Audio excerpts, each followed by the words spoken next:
Welcome to Stillwater Chronicles. Tonight, we settle into a story about a funeral that should not have had her name. There is something about a church on a Tuesday afternoon that feels different from a Sunday. On Sundays, a church is expected. It wears its purpose easily. The bells, the voices, the polished wood catching the light just so. But on a Tuesday, a church is quieter, more itself. The kind of quiet that has been accumulating for centuries, settling into the stone and the mortar and the high-arched windows, patient and unhurried, asking nothing of anyone who happens to step inside. That is where we find Rose. She arrived just after 2 in the afternoon, when the autumn light was low and pale and had that particular quality of light that is trying its best, but knows it is losing. She had received the notification that morning. Not a message, exactly. More like an alert. An address. A time. No name. She had stared at it for a long moment. The way you stare at something that doesn't quite resolve into sense. And then she had put on her dark coat and gone. She had been to enough funerals to know the signs, the hearse outside, the clusters of people in their careful dark clothes, speaking in that particular low register that funerals require. Not whispers exactly, but something close. Flowers arranged near the entrance, white and cream, with the bruised sweetness that cut flowers always carry, once they have been separated from living things. Rose had moved through the small crowd without difficulty, without being questioned. No one looked at her with the expression that asks, "And how did you know them?" People at funerals mostly look inward. They are too occupied with their own memories to take much notice of strangers. She chose a pew near the back and settled in. The church was old, very old, in the way that Italian village churches are old, which means they carry their age not as decline but as accumulation, as if time itself has simply added layer upon layer of presence without removing anything. The stone walls were pale gray and cool. The pews were dark wood, worn smooth at the armrests by generations of hands that had rested there, seeking steadiness. The windows were plain glass, not stained, not colored, just clear and simple, letting in the weak afternoon light without embellishment. It fell across the flagstone floor in long, quiet rectangles. Rose folded her hands in her lap and looked toward the front. The coffin was there, dark wood, simple, with a spray of white flowers laid across the lid. There were perhaps 40 people seated ahead of her, mostly older, mostly still, in that particular way of people who have come to be present for someone else's ending, and are holding themselves very carefully in the process. A few bowed heads, the occasional movement of a hand to a face. Rose did not know who had died. She had assumed she would figure it out once the service began. A name spoken, a face in a photograph, some detail that would arrange itself into recognition. She had a vague sense that she was here for a reason, even if she couldn't name it yet. That was how she had always operated. Show up first, understand later. The celebrant stepped forward. He was a small man, older, with a calm face and unhurried hands. He spoke in Italian, gently, evenly, and Rose's Italian was just sufficient enough to follow the shape of the words, if not always their precise meaning. He spoke of a life. He spoke of a person who had been, and here Rose settled back slightly, listening with the comfortable half-attention of a funeral guest who is moved by the solemnity, but not by grief. He spoke of someone who had grown up on a particular street, Rose's attention sharpened. She knew that street. She had grown up on a street by that name. But streets repeated themselves, she thought. Streets in small Italian villages shared names with streets in other places. That was ordinary. The celebrant continued. He spoke of a school, a particular school with a particular name, a school that had stood beside a railway line and had a courtyard full of lemon trees that no one had ever quite managed to keep alive past November. Rose sat very still. She'd attended a school like that. She could remember the lemon trees, their persisting hopeful green through September and October. And then the slow yellowing, the dropped leaves, the bare branches by the time. The cold came. She had never told anyone about those trees. Not that she could recall. They were a detail so small and specific that it had simply lived in her, unremarked, the way many things live in a person, without ever finding their way into words. The celebrant spoke again. He mentioned a memory, a summer, a particular afternoon beside a lake, not a famous lake, not a picturesque one, just a small, unremarkable body of water outside a town, the kind of lake that exists in hundreds of places and is meaningful only to the people who happened to spend time beside it. He described an afternoon there, the color of the water, the way the reeds stood at the edge, a red boat that had been pulled onto the bank and left there, slowly weathering, year after year, until it became less boat and more part of the landscape. Rose's hands tightened in her lap. She knew that lake. She knew that boat. She had sat beside that water on a summer afternoon when she was perhaps 11 years old, and she had thought about the red boat, thought about who had left it, why they had never come back for it, whether it minded, and she had never spoken of it to anyone. Not once. It was the kind of thought that belonged so completely to a single person in a single moment that sharing it would somehow diminish it, make it ordinary. And she had kept it all these years, carefully, privately. The celebrant paused. In the pause, Rose became aware of something shifting in the church around her. A movement, subtle, gradual, the way a tide changes direction, unhurried but certain. She raised her eyes from her folded hands. The people in the pews ahead of her were turning.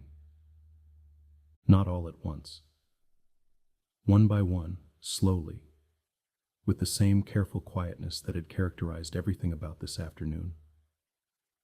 They were turning in their seats to look toward the back of the church. Some turned fully. Some only part way, enough to show a cheek, an eye, the curve of a shoulder angled in her direction. None of them spoke. None of them changed expression.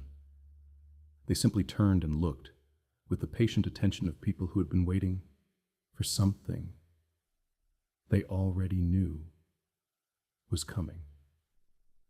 They were looking at Rose. She did not move.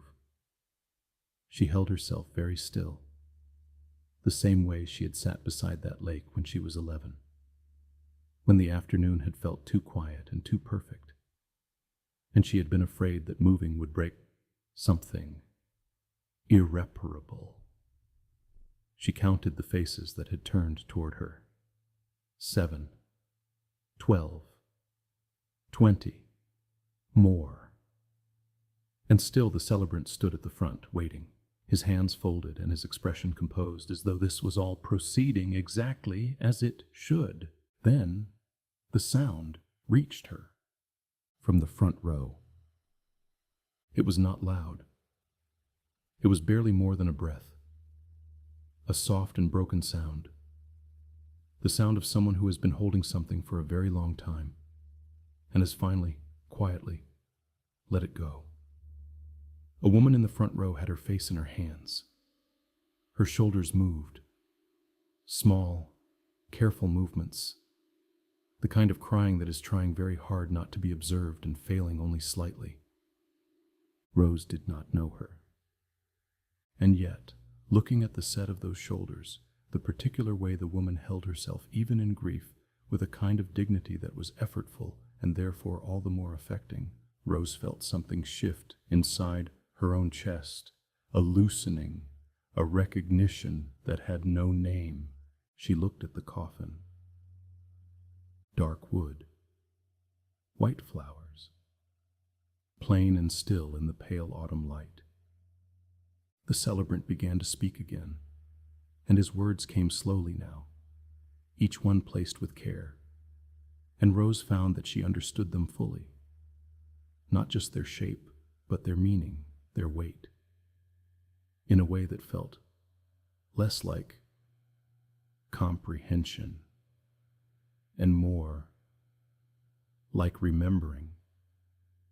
He spoke of someone who had loved the quiet, who had sat for long hours beside windows, watching light change, who had kept a small green plant on every windowsill of every home she had ever lived in, replacing it when it died, always replacing it, as though the presence of something living and growing near the glass was a requirement she had never thought to examine or abandon.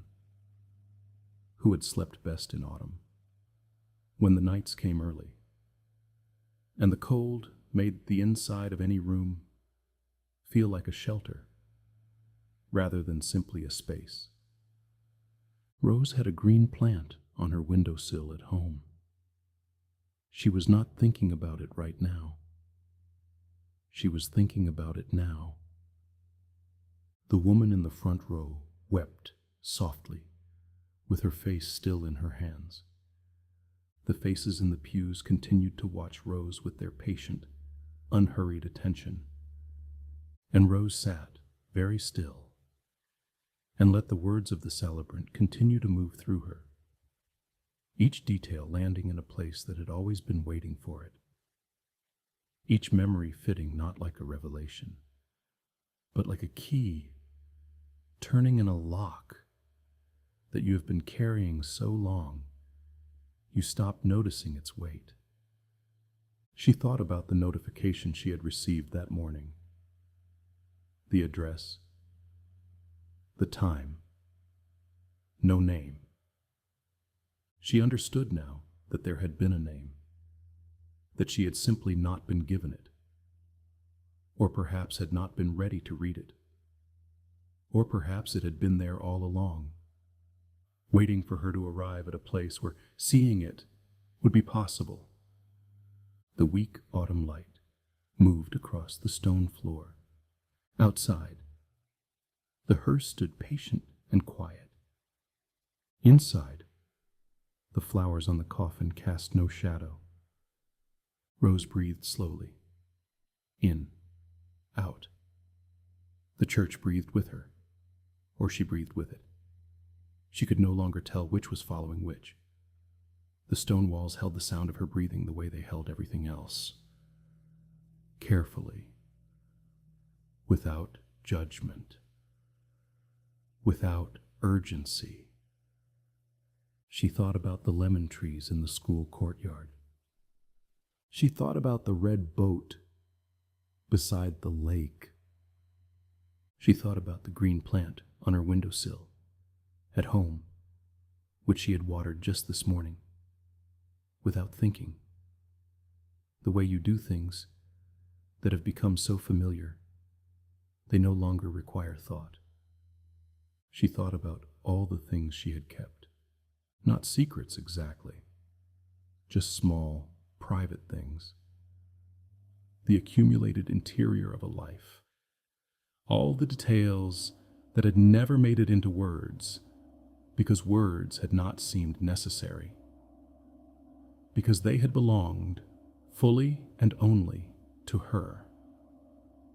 And now someone was speaking them aloud, carefully, one by one, in a small stone church in a village she did not know the name of, to a room full of people who had turned to look at her with the quiet attention of those who have been waiting. Rose did not feel afraid. That was the strange part. She sat in the back pew of the church and waited for the fear to arrive, for her heart to do what hearts do when the ground shifts beneath them. And it did not come. Instead, there was something else, something softer and more difficult to name. The feeling, perhaps, of being very thoroughly known, of having all the small hidden things brought carefully into the light, not to expose them, but simply to acknowledge them, to say, these were yours. These existed. These mattered. The woman in the front row had lowered her hands from her face. She was not looking back. She was looking at the coffin with the expression of someone who has finished crying and reached the quiet on the other side of it, that particular stillness that comes after, not empty, but resting. The celebrant was finishing. His voice was very gentle now, almost a murmur, the kind of voice that does not ask to be followed, but simply continues, like water finding its way. He said something Rose could not quite hold. The words arrived and passed through her without catching. And then he was silent. The church was silent. The faces in the pews had turned back to the front, as if nothing had happened, as if the turning had been ordinary, unremarkable, a small collective movement, no more significant than leaves shifting in a breeze. Rose sat for a while longer. She did not move to leave. She did not move toward the front. She simply sat in her pew near the back of the church and let the silence settle around her the way silence does in old stone buildings, fully, generously, as though it has always been here, and will remain long after everyone has gone. At some point, she couldn't have said when, she became aware that the church was empty. No people in dark coats. No woman in the front row. No celebrant. The coffin still at the front. The white flowers still composed across its lid. The weak light still moving slowly across the flagstone floor. Just Rose. And the silence. And very faintly, from somewhere outside, or perhaps not outside at all, perhaps only inside her, the sound of someone breathing. Steady, unhurried, familiar. She closed her eyes. The autumn light moved. The stone held its quiet. And somewhere on a windowsill at home, a small green plant turned its leaves toward a light that was already beginning to fade. Thank you for listening to Stillwater Chronicles, where even the things we keep most quietly can find their way home, if the stillness stayed with you.